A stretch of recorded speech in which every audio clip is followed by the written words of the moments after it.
सब देखने और सुनने वालों को मोहब्बत भरा सलाम। जर्मनी में आप सबके इल्म में है, बेनिफिट जो लोग लेते हैं उसे बुर्गा गिल्ड भी कहते हैं।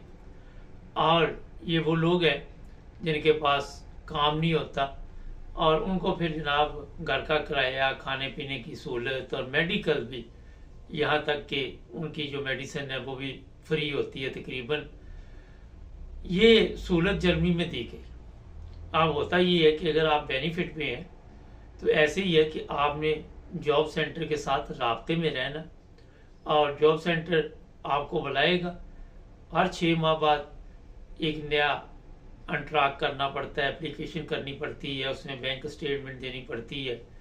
उसमें आपके वो तमाम कागजात चेक करते हैं कि अगर आप पार्ट टाइम या कोई काम शाम कर रहे हैं किसी किस्म का भी, तो वो मुकम्मल तौर पर फरदीन विषय निगम जिसे पे स्लिप आप कहते हैं वो भी देनी पड़ती है। ये सब कागजात हर 6 माह बाद जितने भी वहाँ पे बुर्गा गिल्ड ले रहे हैं सोशल हेल्फे, उनको ये देने पड़ते हैं, क्योंकि पता नहीं किसी के इनकम में तब्दीली आ जाती है। और जर्मनी में मैं आपको बता दूं, ये यूरोप में, ये पाकिस्तान नहीं है, यहाँ पे एक एक पेंस का भी हिसाब होता है। अगर आपको कम जा रहे हैं तो वो ज़्यादा देंगे, अगर ज़्यादा चलेंगे तो वो वापस लेंगे। और वहाँ पे ये तमाम उन लोगों को सहूलत दी गई है जिनके पास काम नहीं है। और जॉब सेंटर भेजता रहता है कभी कोई ऑफर भी कि किसी जगह पे काम है तो वहाँ पे चले जाओ, और जिन्होंने नहीं करना उन्होंने नहीं करना। मगर आज के प्रोग्राम में जो चीज़ बतानी है वो है कि ये बेनिफिट जो लिया जाता है इसमें आप अपने मुल्क में सिर्फ रह सकते हैं, जर्मनी में रह सकते हैं। अगर आपने किसी दूसरी जगह जाना तो 1 साल में 3 हफ्ते की आपको छुट्टी होती है। और अगर आप बगैर बताए गए हैं, फर्ज करें पहले आपने बताया नहीं है, तो ये पैसे वापस देने पड़ते हैं। और फिर अगर आप एयरपोर्ट पे चेक हो गए और वहाँ पे सवालात अब शुरू हो गए कि आपके पास पैसे किधर से आए, कहाँ से ये इनकम आई, आप तो बेनिफिट पे हैं तो आप यहाँ कहाँ रहे हैं पिकनिक मनाने के लिए। तो अगर कोई इस तरह का सवाल आ जाए तो वहाँ पे भी लोगों के पास जवाब नहीं होते। और ऐसे केस सामने आए हैं कि वो एयरपोर्ट, जो पुलिस बैठी हुई है एयरपोर्ट पे, वो फिर फ़ोन करके उनके जॉब सेंटर से इधर उधर राब्ते कर के ये सब कुछ इंक्वायरी कर सकती है और करती भी है। ये जो आज का केस है इसमें बताया ये जा रहा है कि जॉब सेंटर की अपनी गफलत है और उसकी गफलत की वजह से जर्मनी में एक इतना बड़ा केस सामने आया है कि लोग जो यूक्रेन से यहाँ पे आए थे उन्होंने ऐसा गवर्नमेंट को टीका लगाया कि ये जनाब इनके मिनिस्टर भी हिल गए। टीका कैसे लगाया? टीका ऐसे लगाया कि जब ये लोग आए तो इनकी हमदर्दी थी उन लोगों के साथ कि जनाब आजो आजो, आपने हमारे मुल्क में रहना है, आपको वो तमाम सहूलतें मिलेंगी जो किसी जर्मन को भी नहीं शायद हम दे सकते, क्योंकि आपके मुल्क में जंग लगी हुई है।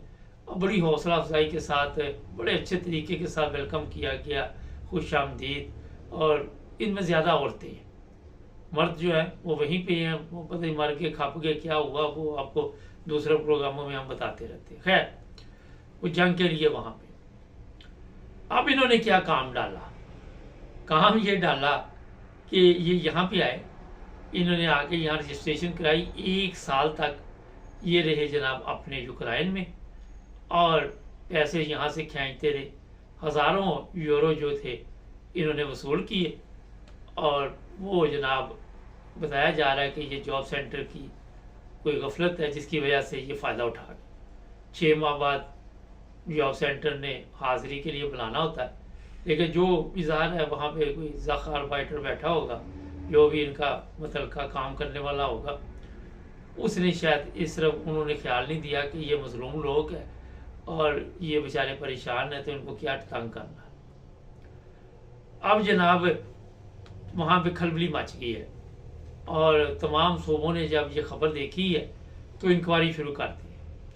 इसमें ऐसे लोग भी इस वक्त जर्मनी में मौजूद है जिनका तल्लक यूक्रेन से है ही नहीं, वो किसी दूसरे मुल्क से आए हुए हैं, जिनको कोई वहाँ की ज़ुबान आती थी और वहाँ आके जर्मनी में टिक गए हैं। इनके मतलब भी अब इंक्वायरी खुल गई है कि जनाब ये 2 नंबर तरीके के साथ जो लोग आए हुए हैं इनको भी बेनिफिट नहीं मिलेगा और किसी किस्म की भी सोशल नहीं मिलेगी, और इनकी ओपन थर्ड अलाउंस जो वहाँ का रेजिडेंट परमिट है उसको भी ख़त्म किया जाएगा। और ये जो लोग यहाँ पे आए थे और जिन्होंने बेनिफिट का ये किया है बेटरू के, उनके ऊपर केस भी चलेगा और उनसे ये पैसे भी वापस लिए जाएंगे। अब ये बड़ा एक अहम सवाल है, पैसे लेने के लिए फिर पैसे ऊपर लगाने पड़ेंगे। अगर वो यूक्रेन में रहते, वो आते ही नहीं, तो आप कहाँ से ढूंढेंगे, कहाँ से ढूंढ के लाएंगे, वहाँ तो जंग लगी हुई है, वो आते ही नहीं। तो मेरा नहीं ख्याल कि कोई पैसा पूसा मिलेगा, मैं आपको सीधी बात बता दूं। मगर बयानात तो देने होते हैं और दफ्तरों ने अब सख्ती शुरू कर दी और उन्होंने कहा जनाब इनको बुलाओ, सबको इनका पता करो ये कर क्या रहे हैं, यहाँ पे किस तरह की पिकनिक मना रहे। अब बात जो है वो आपके लिए, जिसका आप बड़ी बेताबी से इंतजार कर रहे थे, कि वो कहते हैं जब जंगल में आग लगती है तो उन दरख्तों का हिसाब तो होता ही, जो उगे होते हैं, साथ साथ वो भी गिने जाते जो अभी उगे नहीं होते। अब तमाम जितने लोग वहाँ पे बेनिफिट लेते हैं उनका हिसाब किताब रहेगा, उन पे नज़र रहेगी और घरों में विजिट किया जाएगा। जो बेनिफिट के वहाँ पे बुर्गा गेट लोग देते हैं, जो भी ऑफिसर वगैरह है, वो ऐसी टीमें हैं जो बर्लिन में, हम्बर्ग में, इधर उधर लटन पटन जहाँ भी शहर इनके, वहाँ पे घरों पे जाएंगी और जाके ज़रा चेक करेगी कि ये लोग यहाँ पे रहते हैं या नहीं रहते। और अगर वो एक दफ़ा नहीं मिलेंगे, 2 दफ़ा, फिर वो दूसरी दफ़ा चाबी घुमा देंगे, फिर पता चलेगा कि यहाँ पे कितने लोग रहते हैं। ये ड्यूटी जिस बंदे के पास आपकी फाइल है उसकी ड्यूटी है, वो खुद भी आपके घरों में चक्कर लगा सकते हैं, वो किसी को भेज भी सकते हैं, इनके पास लेबर होती है और उन्होंने जाके जनाब आपकी आईडी कार्ड, पासपोर्ट, शनाख्ती कार्ड जो जो भी है वो चेक करना। होता ये है कि जब भी आप किसी चीज़ का नजायज़ फ़ायदा उठाते हैं या गलत फ़ायदा उठाते हैं तो फिर ज़ाहिर है सख्ती हो जाती है। नॉर्मल तो ये मैंने कई दफ़ा कहा कि ममालिक बड़े अच्छे हैं, बड़ी अच्छी लोग यहाँ पे ज़िंदगी गुजारते हैं, मगर क्योंकि जहाँ भी 2 नंबरी पाई जाएगी वहाँ पे फिर शामिल सब की आएगी और सबका हिसाब शुरू हो जाता है। अब ये मैं बता दूं कि अच्छे लोग भी हैं। पिछले दिनों में ऑटोबान पे सफ़र कर रहा था तो रास्ते में कॉफ़ी की तलब हुई, तो वहाँ पे मैं रुका एक कॉफ़ी शॉप पे, तो एक ख़तून काम कर रही थी। तो मैंने उससे, जब उसको अच्छी तरह डोच नहीं आ रही थी, तो मैंने उससे पूछा कि आप यूक्रेन से हो, 40 साल 45 साल की। कहती जी मैं यूक्रेन से हूँ। और उसको वहाँ पे काम लीगल दिया हुआ था क्योंकि मोटरवे के ऊपर। तो वो कहती कि मैं काम करना चाह रही थी तो मुझे काम मिल गया, मैं अपना काम कर रही हूँ। और बर्गर किंग की बात है, तो वहाँ पे गैर कानूनी वैसे नहीं रख सकते, आपको पता है। तो ये नहीं कि सारे लोग होते, मगर वो ही बात है जो कल भी बताई थी, आज फिर बतानी पड़ेगी। एक मछली पूरे तालाब को गंदा कर देती है। और अब जनाब जो जितने भी ये आपके जॉब सेंटर हैं उनको आपने बता के जाना कहीं पे भी जाएं, और आपका वो फिर वरना मकान का घर का किराया भी ख़त्म, बंद कर देंगे, नया आके इंट्राक करना पड़ेगा। और आपको ये भी बता दूं कि क्रंकन का से भी आपने देना है, वहाँ जो मेडिकल का खर्चा वो भी आपने देना है।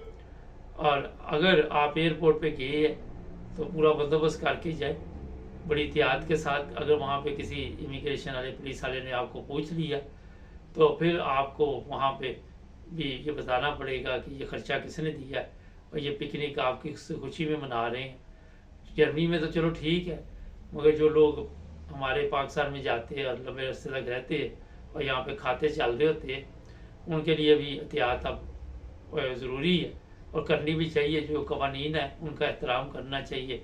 इतनी सहूलतें इन्होंने दी हुई हैं, उसका फ़ायदा अगर आप उठा रहे हैं। इसी तरह ये जैसे जो कोई आपको काम पे रखता है तो पैसे देता है, तो वो आपका हिसाब रखता है कि कितने बजे आते कितने बजे जाते। इसी तरह ये जॉब सेंटर की जिम्मेदारी है कि अगर वो आपको मिर्च मसाला दे रहा है तो आपका फिर उसने हिसाब भी रखना है कि आप कहाँ कहाँ जा रहे हैं और कहाँ से आ रहे हैं। तो जनाब ये आज का प्रोग्राम आपके लिए इसलिए भी है कि जो लोग भी इस तरह किसी अपनी कमज़ोरी की वजह से इस वक्त छुपे हुए, वो भी जैसे पकड़े गए फिर जुर्माने भी होते हैं। हमारे ये पैसे भी सारे वापस देने पड़ेंगे। जो जर्मन नेशनल है या जर्मन ओपन थर्ड लानत है वो छोड़ते नहीं है। सब्सक्राइब करें, जुड़े रहे हमारे साथ।